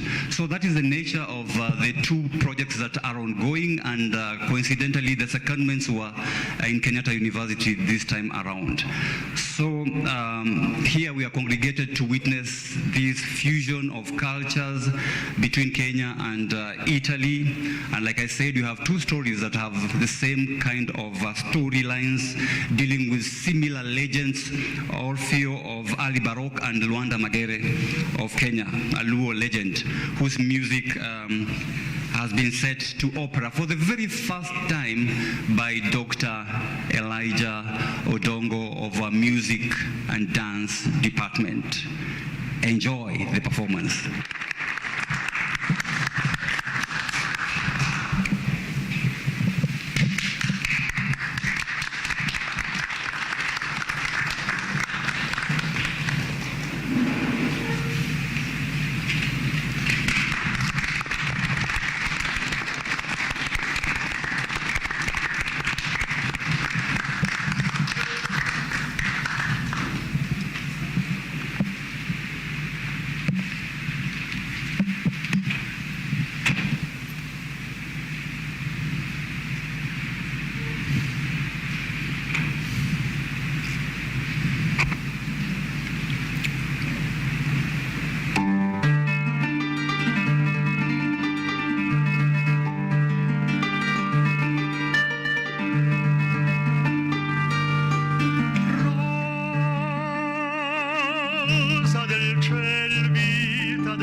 eterno, e quante chiome han questi colli ameni, il verde maggio, tutti colmi sarino e traboccanti di quel piacere qu'oggi mi fa.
Welcome back, ladies and gentlemen. I hope that you are enjoying what we are offering you. I think my best take from there is the fact that they can fuse our African, our African dance and song with the kind of westernized, for lack of a better word, kind of genres. And I like that style of music, and I like that those two can actually fuse together.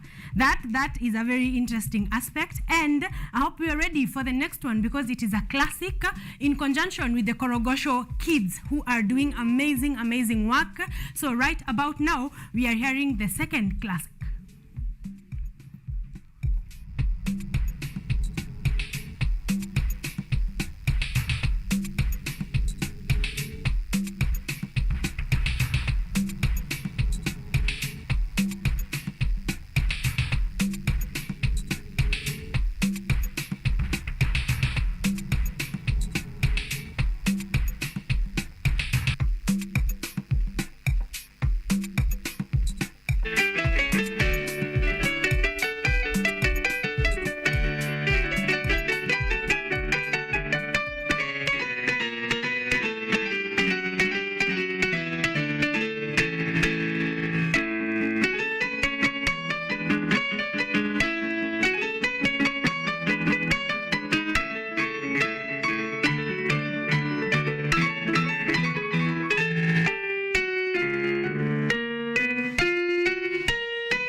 Thank you.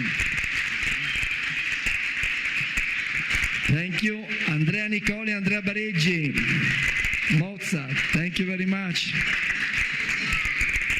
And now we go on with two vocal songs, vocal pieces. The first one is, do you want to introduce these pieces? I give the floor to Leonardo De Lisi, tenor. A great applause to him, please. So he will introduce these two pieces. Thank you very much. Good evening. The first song is an Italian song by a composer called Francesco Paolo Tosti. The title of the song is L'ultima canzone, the last song. Is the last song that a lover sings to his bride-to-be. So tomorrow you will be my bride, you will be my spouse, and tonight I sing for you the last serenade.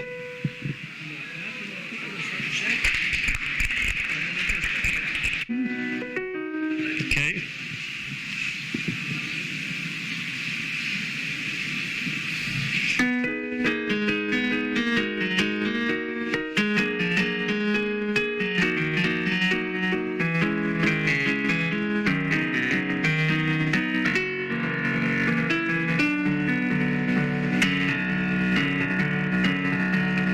M'han detto che domani Nina vi fate sposa ed io vi canto ancora la serenata.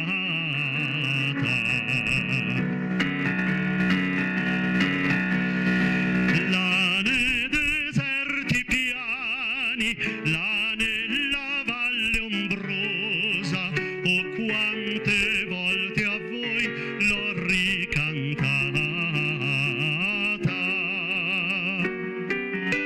Oh quante volte a voi l'ho ricantata.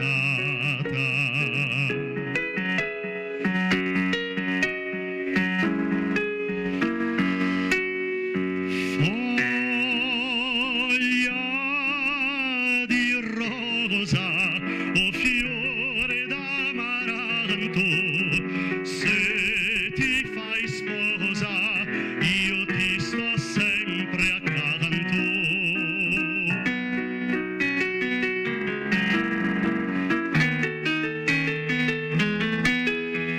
Se ti fai sposa io ti sto sempre accanto, foglia di rosa.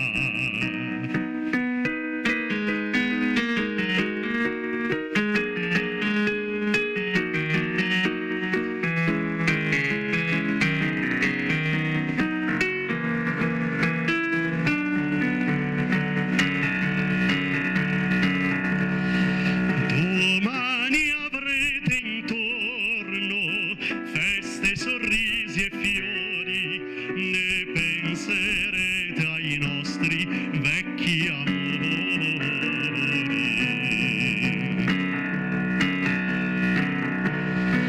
Ma sempre notte e giorno, piena di passione, verrà gemendo a voi la mia canzone. Verrà gemendo la mia canzone.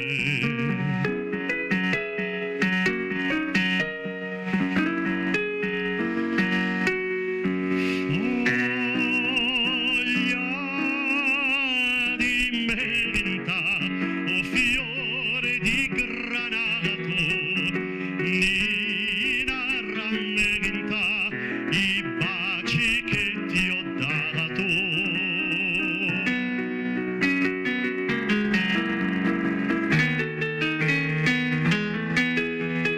Nina rammenta i baci che ti ho dato, foglia di menta.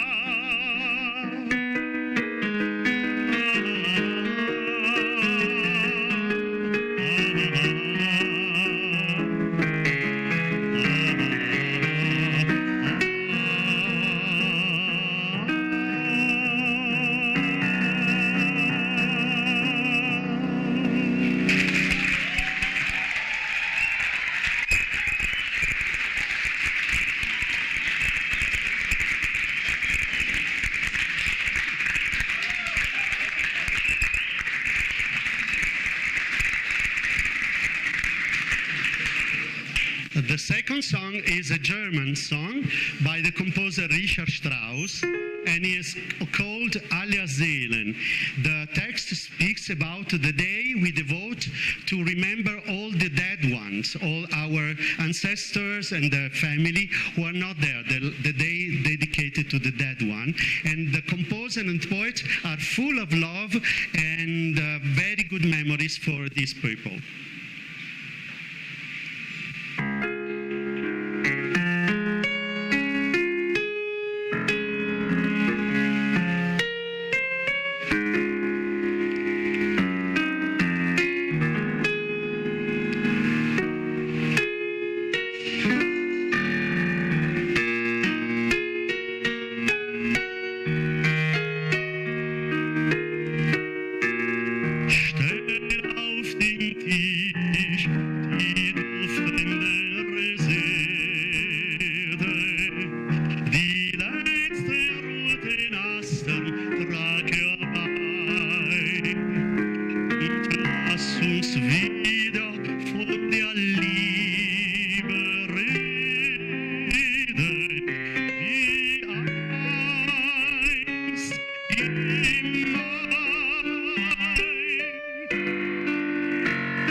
To Eric Ocean to go on with the concert. Eccolo qua. Great applause to Eric.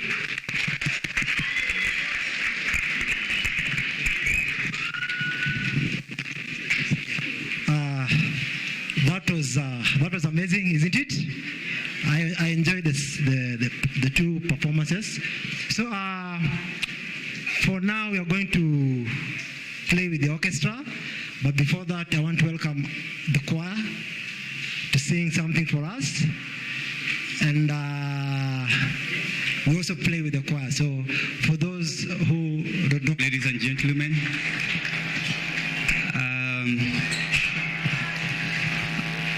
the guest of honor, His Excellency, the Ambassador, Italian Ambassador to Kenya,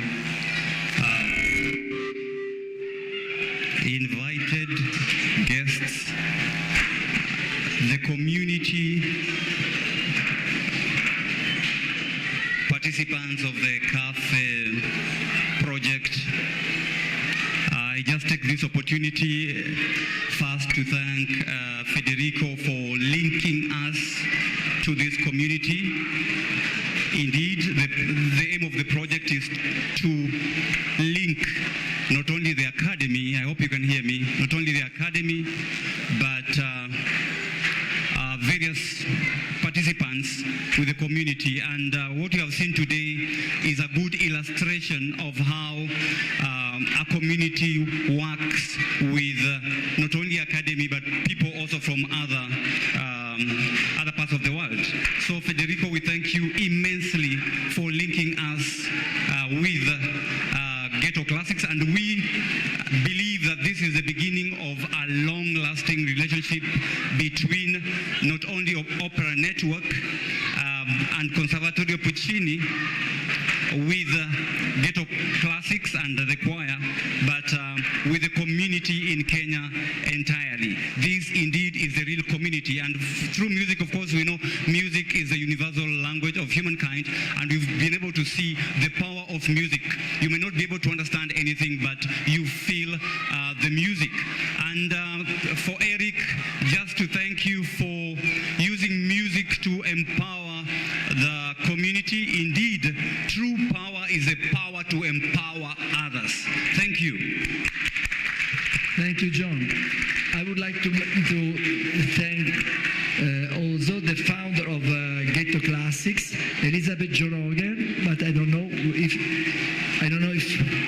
she wants to make us the honor to tell something. And I would like to thank from my heart Elizabeth to give us the chance to work together and to exchange a great experience. Thank you. Thank you. This has been a wonderful project for our team. Thank you for your kind heart, your generosity, to all the musicians who have spent their month with us, to you for introducing us from the Polish embassy. These are the friendships that help us grow. Without friendships like this, our growth takes a long time.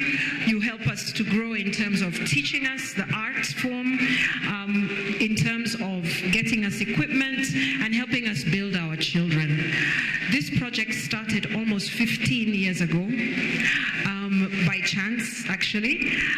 When I came here with a priest, Father John, who was here, we had 14 children who were learning how to sing at the time, and actually Eric was one of them. Through the years, we have moved from singing to having the orchestra. We have 3 community projects. This one, which is our biggest, it has about 300 children. We also have children from Mukuru Kwa Ruben, which is near the airport. There we have about another 220, and about 50 of them are here today. And in Mombasa, we have about 200 children as well. Our idea is not as much, they hate it when I say this, is not to make the best musicians. Our first aim is to make the best person that can be there. And music is the tool. And so, just reduce the volume a bit, Raymond. Thank you. And so we do have some great musicians among us. One of the people who is not here today is our lead violinist, who just auditioned to go to Bard University in the UK. We have somebody in Poland there learning percussion. We also have somebody in the UK at the moment at a conservatory in Birmingham studying piano. And among here, we have other really good musicians. But what I believe we have most is good children. Good people who will serve their community, who will serve the country and change this country. That is what our aim is and our belief. And what we do is we use music to do that. Thank you for being here. Thank you, Mr. Ambassador, and the people from Italy. Thank you, Gina, Tebi, and everybody else who's here visiting. Thank you for taking the time to be with us this afternoon. Thank you. Thank you, Elizabeth. I would like to make an applause to our Italian colleagues who made here the workshops. Carla Zanin, Alessandra Montali, Andrea Bareggi, Andrea Nicoli, and Leonardo De Lisi. Thank you. And I would like just to finish I think to interpretate our feelings here, Elizabeth was thanking us, but I have to say thank you to learn us to love more music. Thank you very much.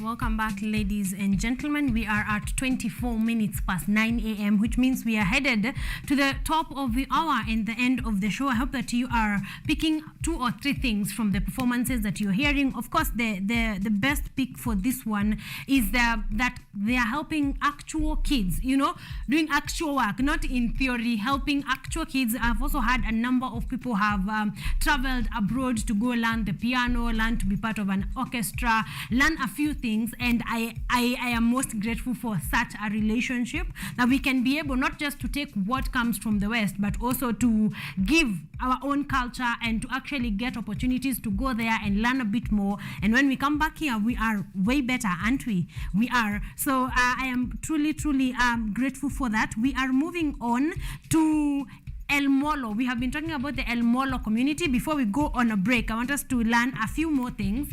We have learned that, number one, they're the smallest community, they're the smallest tribe in Kenya, with about 560 people.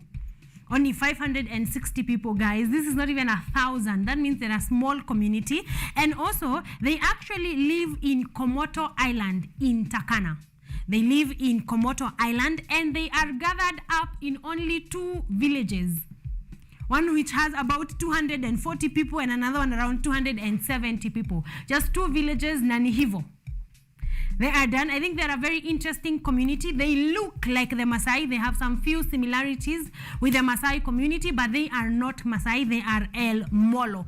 So one of the other interesting things is that they actually practice tradition religion centered on the worship of Wak. Wak is W-A-K, which means actually the worship of one God. They are monotheistic.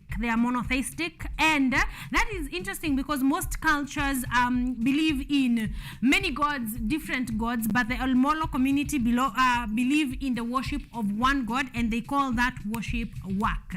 Those are just a few facts about the El Molo community that we are learning and enjoying today.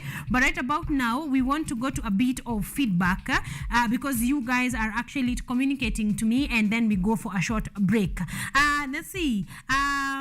Angadhanga Okwayo is saying, I love the show. It's very educative. Thank you very much. That is what we aim to do as we entertain. Danda Investments Limited, thank you. This is a whole company. And some amazing program. Today is so much educative with the information of on HPV and how to prevent it. Also, I have learned of the smallest tribe in Kenya, El Molo. Hats off to you. Thank you, and hats off to you. Thank you very much for joining us. Baraza J anasema, it's now gaining more knowledge on HPV, and I wasn't aware. I am now gaining more knowledge on HPV that I was not aware of. If you are just joining us, this is the first conversation that we had, and we were talking about the HPV vaccination. Charles Kamau anasema, I like those guys. Mr. Andrews is my mentor and I love him. Thank you. Andrews has quite informative together with Grace, are quite informed, and I like that we had to learn from them. It is Morigi. Morigi is saying Sir Andrew and Miss Fossa doing the most. People to sit and learn from. Thank you very much. I completely, absolutely agree with you. Leon Musaya anasema, I like the show. I think the minority is tighter. We have agreed that the minority is El Molo community. Shakira Wairimu is saying, wow, I'm loving this man. How can two people, how can even 2 people operating the same piano? I know it's orchestra and a lot usually goes on with very many instruments and a lot of people. So yeah, that is that. Thank you very much. Tabloid Smith is saying, truly fantastic show today. I'm really enjoying. It props up to the whole team for making this a success today. Let me chillax and enjoy the rest of it. Thank you very much, Smith. You are an amazing audience to have. Asanteni sana for keeping communicating to me. If you're wondering, all these comments are coming through Facebook and YouTube, where we are streaming live right about now. So look for KUTV Kenya for Karen Blessing, and you'll get the show and get to comment. And I'm going to be getting to the rest of your feedback in just a bit. We are going to go for a short break, but when we come back, we are all matters at calendar. Tukupatia form ya wiki, ya weekend, ya March. All of how where you can be in the course of the next month, we are going to be telling you all about it.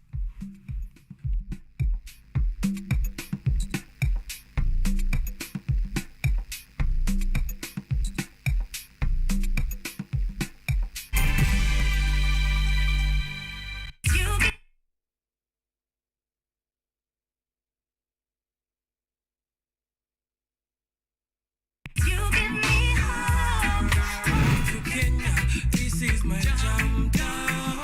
I said, man, I will never give up. Na hata nikisota away. Show me something. Everybody wanna feel like me. You is like a river. Real thing, if I never mama, I wouldn't believe it. Hear me when I say just like.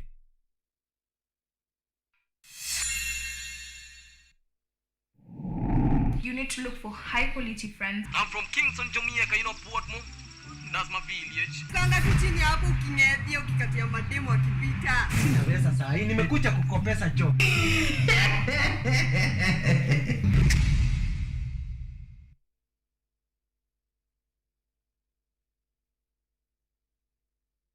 Technology, science,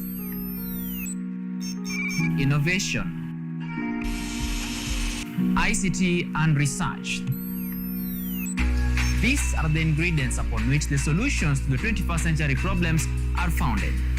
In a world that is rapidly changing, it's all hands on deck to ensure a balance in all fields of life.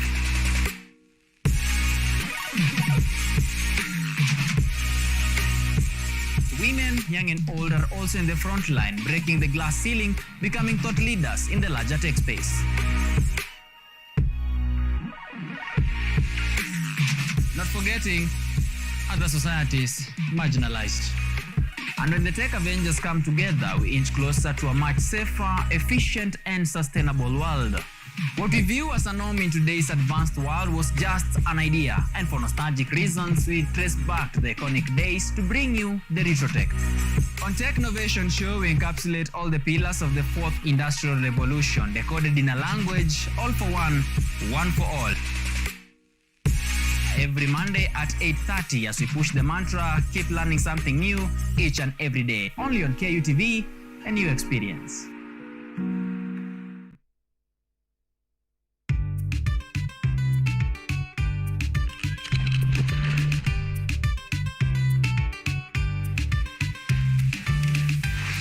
Hello, everybody. I'm Nena. And I'm Gigi. Welcome to Engine Season 2. The place to find out about the world we live in and the creatures that we share our planet with. Join us on the most exciting adventures across the African continent. See breathtaking wildlife, stunning landscapes, and out of this world technologies.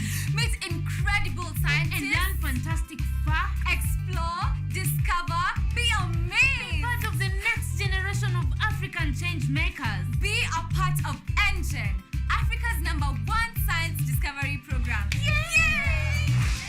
We're learning every day. Engine leads the way.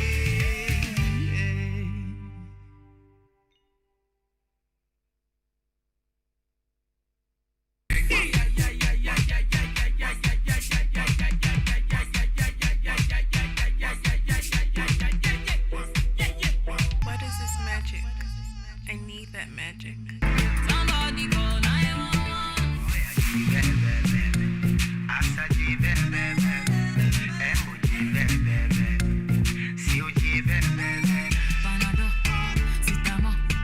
Anything for your girl, give me more. And I say my sugary body, dang, dang, dang, yo.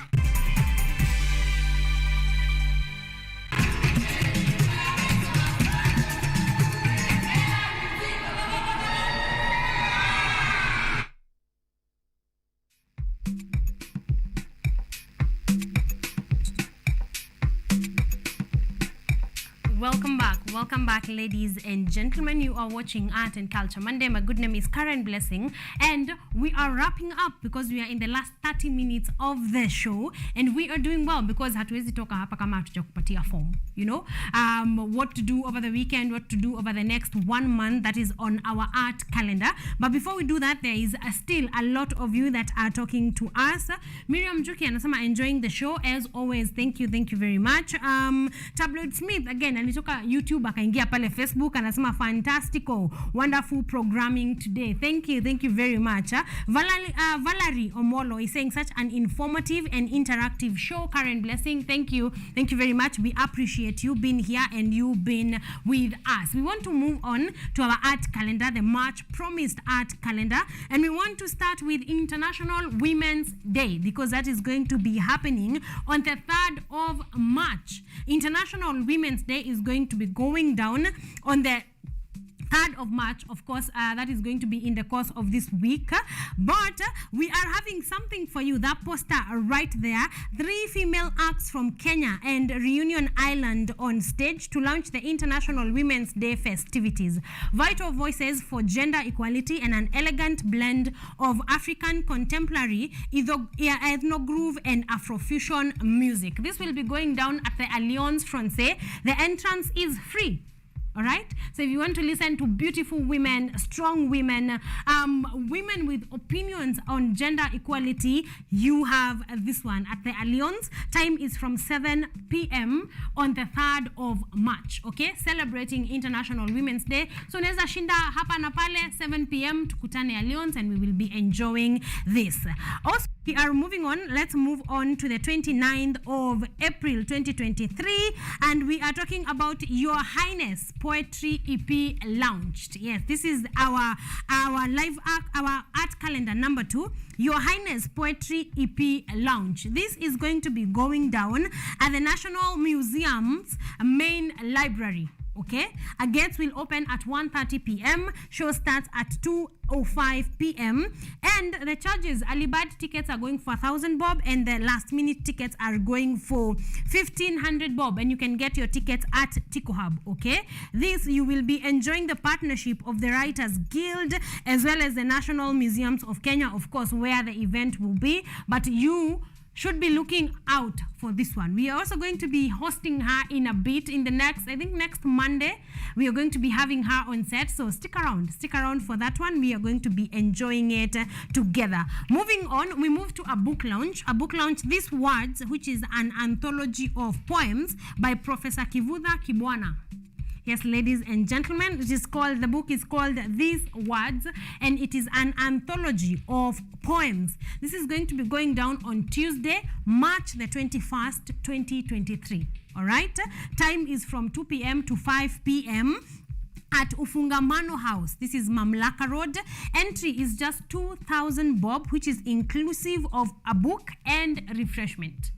I think this is well planned. This is done to shamalizana na hiyo. For 2,000 bob, you get a book, you get refreshments, and you get to enjoy an amazing book lounge. Let's move on to the Duos Festival. The Duos Festival is going to be taking place from the 1st of March to the 4th of March. And it is going to be going around socio-ecology, from percussion music to scenography and photography to sculpture, performance, film. There's going to be scenography, there's going to be a kids session, there's going to be community theater, street art. There's going to be a lot that is going to be happening at the Duos Festival. You cannot afford to miss this one. All right, from the 1st of March to the 4th of March, that is in the course of this week. Please go ahead and enjoy. The Duos Festival is usually a combination of a lot of activities, general socio-ecology, like wanazunguka anything, music or photography, videography, film, scenography. There's a lot that will be going on. So if you can afford, please go ahead and do exactly that. And you're going to be having an amazing time and learning 1, 2, 3 things. You know, it never hurt anyone. So this is the 3rd edition. This is the 3rd edition of the Duos Festival, and it is organized in collaboration with Alliance Francaise Mombasa. Okay, so if you can access Alliance on in Mombasa, you can go and enjoy this one. So it will be in Mombasa and Kilifi in the month of February, so has already been. So the finals are what we are attending from the 1st of March to the 4th of March. The 1st of March will be in Mombasa and the 4th of March will be in Kilifi. All right, so go there and enjoy an amazing Duos Festival 3rd edition. Go ahead and do exactly that. I think we are done with our art calendar. Ma, feel free to talk to us. If anything, if there's an event you are at, poetry event, artistic events, go ahead and invite us and come for an interview here, and we actually will. All right?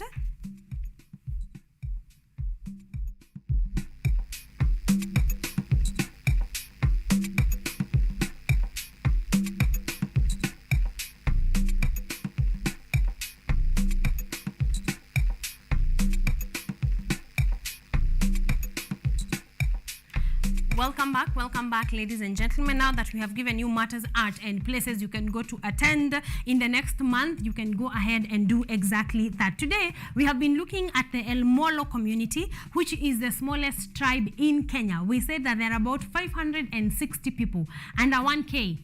And so we are going through them because they are an amazing group. They are doing well despite being in one of the driest areas in the country. They are doing fishing and they are very good at it. We finished it at they live in Komoto Island in 2 villages. So their entire tribe is in 2 villages and they are living there comfortably doing fishing. We were talking about them practicing the worship of one God, and in related to Oromo culture, Wak denotes the single God at the early pre-Abrahamic monotheistic faith, which is believed to be adhered to the Cushitic groups. Some El Molo have also adopted Christianity. So yes, some of them have actually moved on from their traditional worship to Christianity. The other thing too, which was an interesting factor, is that the El Molo bury their dead under a small cairn of stones on the lake shore. The whole village then moving away from the spot of burial to avoid offending the dead. So yes, they bury very close on the shoreline of Lake Takana and just there na wanakufunika na mawe, which is very interesting. Like I thought we should learn some of these things. Like you can see on your screens, they live in huts like those, and as I have told you, you can confuse them very easily with the Maasai community, but they are not. Yes, and I think these are a number of things. Thank you for all of you who have guessed it right, who went on Google and got that answer and gave it to me. I am glad, because you guys, it means you're listening, it means you're watching. So if you have a time or two and you wish to visit a community that is a small ethnic group that is tied together in 1 village or 2 villages on an island, then the El Molo village may be just your ideal location. So you can go ahead and do just that. We want to wrap up again. We want to move on to the bumper and then we move on to closing the show.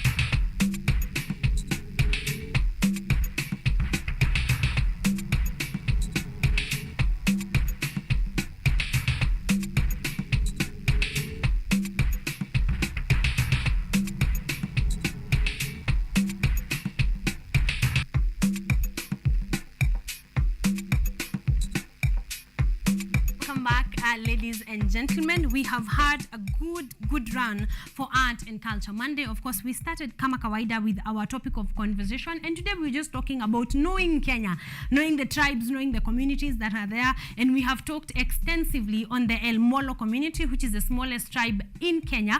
We're hoping that, they increase kidogo hata wafike dhao, because their Kikuyu, Luo, Luya, Kisii counterparts are out here feeling the earth. So we are hoping that they actually get to do the same and don't go extinct, because every tribe is unique and every tribe brings its own contribution to making us Kenyan as we are. So I hope that we will keep learning, we will keep picking these tribes one by one and seeing the things that we know about them, the things that we can learn from them. We also talked about our very first interview of the day on HPV vaccination, and we said this one is given to young girls between the age of 10 and 15. They are vaccinated with 2 doses, 1 dose and then the next one after 6 months, to prevent what? To prevent the cancer, to prevent cervical cancer, to prevent penile cancer, prostate cancer in boys. And we have said for those that cannot get vaccinated, because as of now only girls aged 10 to 15 have been provided for with HPV vaccination, go ahead, get your prostate exam, go get your cervical exam, cervical cancer exam every year, and it's just once a year. You can afford a day to go and get yourselves checked, because like we said, it's not the easiest thing, but neither is cancer. Okay, so I hope that we picked a lesson or two. I am loving your feedback today. We have been all over, everywhere, on Facebook, on YouTube, and you guys have given me massive feedback. I am grateful for that, and I hope that I have actually been able, yes, we have been able to go through all the comments. So thank you very much, and thank you for tuning in Art and Culture Monday, for being here, for keeping me company. It's always a pleasure. I'll see you guys on the month of March. You know, Yani, we are marching forward. This is the month where we are marching forward. So I'll see you shortly over there to make sure that we are marching forward together. We will be headed to Monday number 10. Monday number 10. We have been here 10 times this year, and we will continue to be here. There's still a bit of feedback. Stacy Nerea is saying Art and Culture Monday. Karen is always my fave. Thank you very much. And I'm always looking forward to this day. Me too, honey, me too. Counting those Mondays is the life of me.